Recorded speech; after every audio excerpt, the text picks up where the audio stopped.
दुर्गाडी किल्ल्याला आत्तापर्यंत मला वाटतं 16 ते 17 कोटी रुपये जे आहे ते अगोदरच राज्य सरकारकडून देण्यात आलेले आहेत। त्याच्यामध्ये बुरुज बांधणी असेल, त्याचबरोबर सुशोभीकरण असेल, हे करण्याचं काम जे आहे हे दुर्गाडी किल्ल्यावरती केलेलं आहे। भविष्यामध्ये जे काही निधी लागेल अजून या दुर्गाडी किल्ल्याच्या विकासासाठी तो देखील जो आहे आत्तापर्यंत जसा निधी दिला तसाच निधी याच्या पुढे देखील दिला जाईल। इथे मॅरिटाईम बोर्डची मोठी जागा आहे, ती देखील डेव्हलप करण्याचा मानस जो आहे हा सगळ्या कमिटीचा आहे, जेणेकरून येणाऱ्या काळामध्ये अजून लोकांना जी आहे ती सुविधा मिळेल।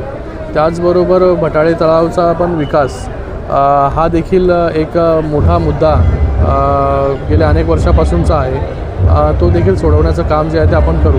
आणि आपण पाहत असाल की खाली सबमरीनच्या माध्यमाने म्युझियम देखील उभारण्याचं काम आज दुर्गाडी किल्ल्याच्या शेजारी झालेलं आहे।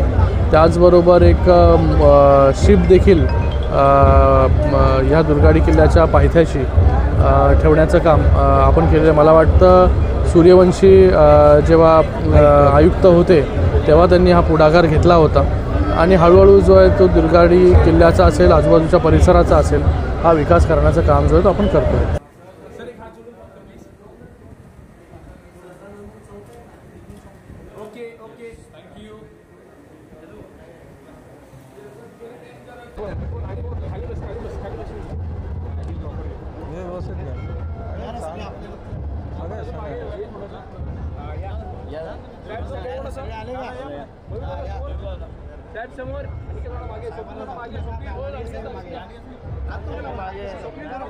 भाई बस का अजून